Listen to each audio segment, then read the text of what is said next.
one of the sectors that will certainly be looking forward to the President's speech this evening is the alcohol industry, and they've suffered other restrictions in the sale of alcohol. Let's get some expectations from the National Liquor Traders Association's convener, Mr. Lucky Ntimane. A very good afternoon to you, Lucky. Thanks as always for agreeing to speak to us here on SABC News. Welcome to the show.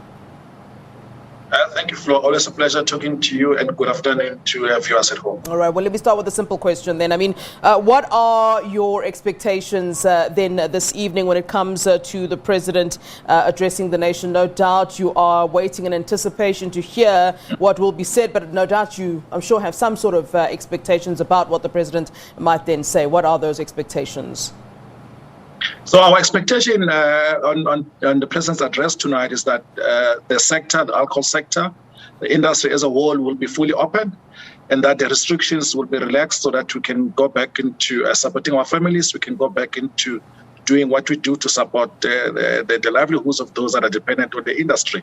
So we fully expect the President to allow the sale of alcohol to resume come the 26th of July. And we also want to send a message in that regard, Flo, to our members, that they need to continue to support government's efforts in making sure that, you know, we fight this battle together of COVID-19, that they need to continue to sell alcohol in a responsible way and make sure that, you know, we follow all the health protocols as governed by COVID-19, but also that we practice the non-pharmaceutical interventions to ensure that people that come into our places are wearing masks and that they're sanitized, and that we follow all the right protocols as it pertains to social distancing. So we are comfortable that, you know, our people are ready.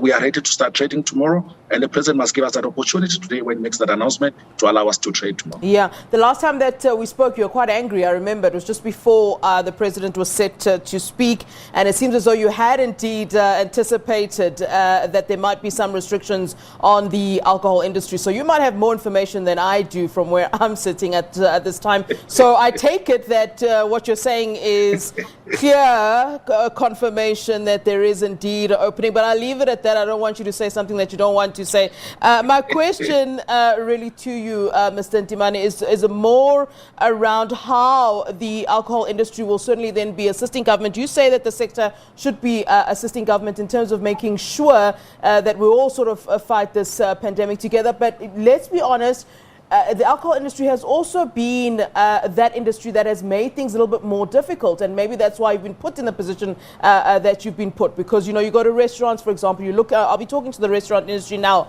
but, you know, when people have started to drink, once they've consumed alcohol, all of that, all inhibitions are out. People start to get closer together, they start to be in circles together, they start to dance together, all of it. And no doubt the alcohol industry, it should take some sort of responsibility in that. And moving forward, so that you don't find yourself in a position where you're closed again, how will you be making those changes? The last we spoke, you said that, you know, you will be assisting government, but then we saw these scenes yet again, and we don't want to see that again. So yes, Flo, we accept that the irresponsible usage of alcohol continues to be a problem that we cannot afford to sweep under the carpet anymore. But we are addressing that. Hence, we've got compliance programs that are running within taverns. But also, we have gone a step further to support the taxi industry through our partnership with Santaco and Distel to make sure that we educate our people. We talk to them about ensuring that they comply with all the regulations. But this is not only a problem that must be addressed by the alcohol industry. This must be a society-wide approach that we need to undertake. You know, it's our responsibility to make sure that those that are close to us, our relatives, our friends, that, you know, we educate them on doing the right thing, on ensuring that they comply with all the regulations. Government cannot fight this battle alone. It needs all of us, Flo, and we take that responsibility as a liquor industry to say that we're going to fight. And we've done that in the past through our programs. And also we partner with Aware.org, which is the sister organization tasked with the behavioral change programs as it pertains to responsible consumption of alcohol. We will keep fighting to make sure that, you know, the issue of alcohol abuse is addressed. We're not going to waver on this, but also, you know, we have a pandemic to fight as well. And we're going to do both things in all fronts to make sure that we are able to come up tops, having defeated both the pandemic as well as the issue of alcohol abuse, which is an age-old problem that we've been avoiding for a long time, which now we are confronting.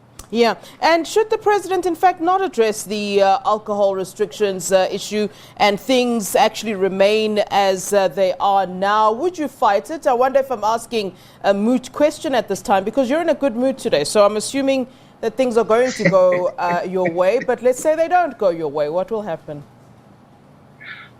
I think the president, and I'm sure he's watching this, knows that he cannot allow the ban on alcohol to continue. I think our people have suffered enough. Liquor traders have not been able to make an income, not even a cent, since we've been banned for almost 4 weeks now.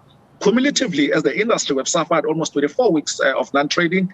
So we feel that it's about time that the government allows us to go back into trading. It really will not make any sense scientifically or even common sense for us to continue on this ban. 250,000 jobs in the tavern space are on the line. Those are the people that struggle to make ends meet in the past 4 weeks. I think government, most especially our president, is sensitive to that reality. So hence we are comfortable that come tonight, we will be able to go back into trading.